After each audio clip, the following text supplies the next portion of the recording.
Well, that race was something. I mean, my first Busch Series race in this year alone, and God knows how long, and it was a damn good one.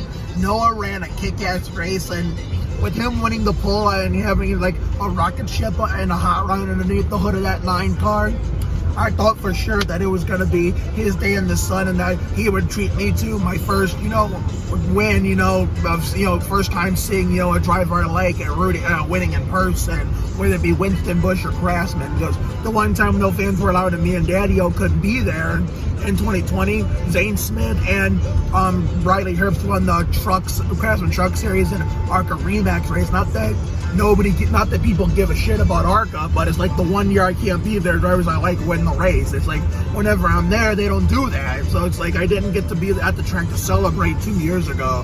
Hopefully one day I will, and hopefully one day, when I have a first race after someone in my life, past, present, old, new, passes away, we'll finally get our our own version of the 2001 Firecracker 400 or Duraloop Kmart 400 or MB&A America 400, first race, at the week after Dale Sr.'s passing, Steve Park at Rockingham.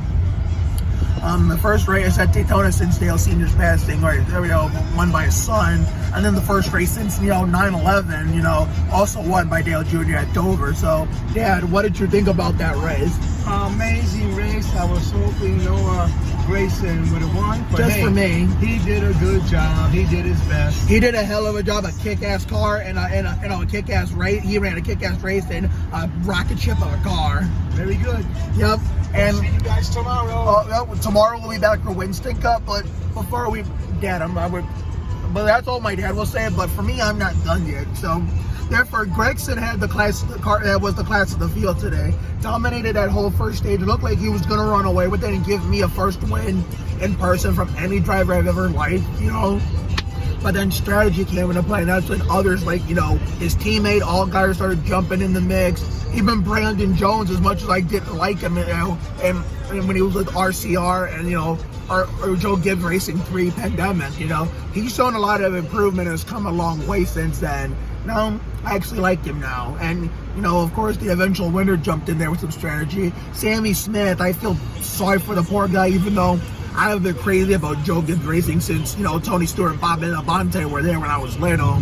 Sammy Smith had a car that looked like he was going to win the race today as well. We got two dudes on motorcycles in front of us who are turning right, But Sammy Smith had a car to win the race and challenged his teammate for the win, but the pit road police is what got him speeding on the last pit stop. That's some Juan Montoya 2009 Brickyard 400 levels of shit, if you ask me, even though he wasn't the dominant car of the race. So, therefore, all in all, a great race all around.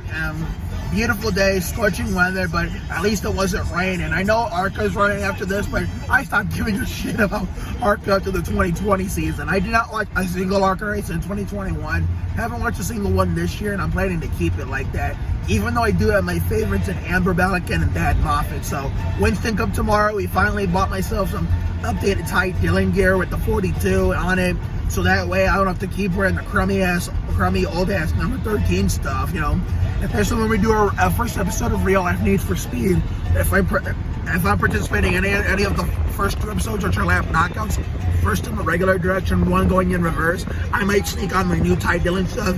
We bought a new Austin Dillon diecast today. That's the only one they had, the 2021 Dow military veterans paint scheme.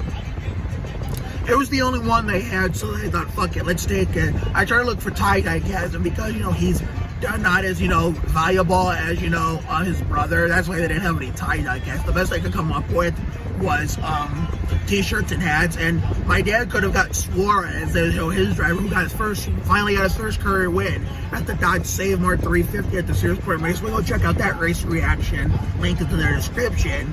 And we were trying to look for a Suarez shirt for my niece Isabel, who's coming in this month on my mom's birthday with my sister, to celebrate and do a photo shoot. But unfortunately, Suarez is not all that popular. They didn't have like a newborn shirt and a Suarez shirt and a newborn. But if it was someone like Kyle Busch, then it would have been someone popular. Or even that imposter and Brett Bodine's number we call it Dennis.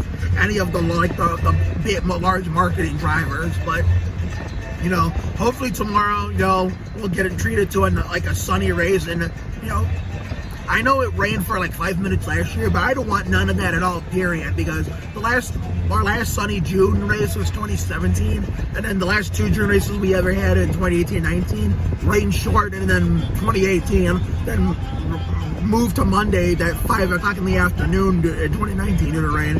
2020 was going to be our last time either way. 2021, when it got moved to just once a year in August, when they moved the June race to Nashville, they gave Michigan great June race to Nashville.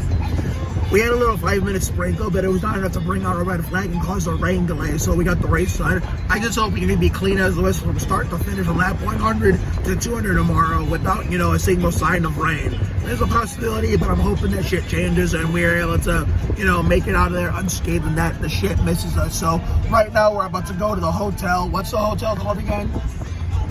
The Doubletree in Hilton in Novi, right?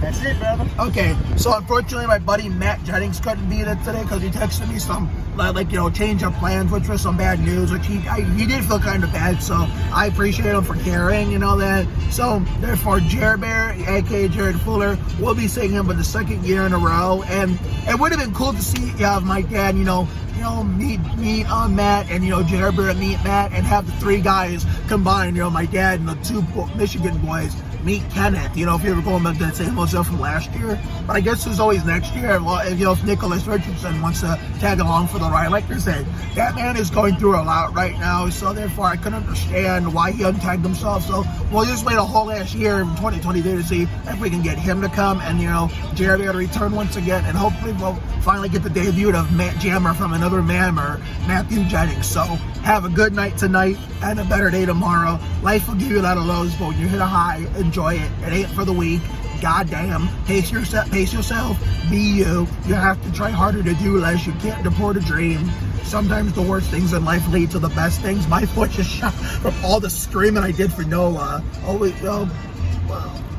had the word dream. Sometimes the worst things in life lead to the best things. Always bet on the side of love. Check yourself before you wreck yourself.